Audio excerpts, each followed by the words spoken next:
గతంలో ఉన్నటువంటి మంత్రి అంటే నేను ఆ రోజు సంబంధించినటువంటి శాఖ మంత్రి ఇప్పుడు ఆయన చూస్తున్నటువంటి లేదా బీసీ జనార్దన్ రెడ్డి గారు చూస్తున్నటువంటి ఐఎండ్ఐ కానీ లేదా సరిత ఆవిడ పేరు తెలీదు సవిత గారు ఆవిడ చూస్తున్నటువంటి హ్యాండ్లూమ్స్ అండ్ టెక్స్టైల్స్ కానీ ఈ 4-5 సంబంధించినటువంటి శాఖలకి నేను మంత్రిగా పనిచేసేవాడిని.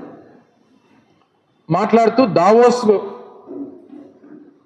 గత ప్రభుత్వంలో మేము 2022 మే మాసంలో దావోస్ వెళ్ళాం. జగన్మోహన్ రెడ్డి గారి డెలిగేషన్తో నేను సంబంధించినటువంటి శాఖ మంత్రిగా ఫైనాన్స్ మినిస్టర్ గారు నేను అలాగే మిగిలినటువంటి మా ఐఏఎస్ ఆఫీసర్స్ ఆ రోజు అందరం కూడా వెళ్ళాం.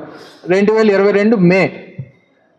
మళ్ళీ 2023 జనవరిలో దావోస్కి ఇన్విటేషన్ వస్తే 6 నెలల ముందే కదా వెళ్ళాం కాబట్టి ప్రజాధనాన్ని ఖర్చు పెట్టడం కరెక్ట్ కాదు. 6 నెలలు మళ్ళీ వచ్చే సంవత్సరం తర్వాత ఎప్పుడు మళ్ళీ చూద్దాం అని చెప్పి ముఖ్యమంత్రి గారు ఆ రోజు జగన్మోహన్ రెడ్డి గారు చెప్తే దానికి అప్పట్లో ఒక తప్పుడు ప్రచారాన్ని చేసి వీరికి అసలు ఇన్విటేషనే రాలేదు, వీరిని ఎవరు పిలవలేదు అనేటువంటి ఒక తప్పుడు ప్రచారాన్ని ఆ రోజు ఇదే లోకేష్ వారి తాలూకా బృందం అంతా కూడా చేసింది.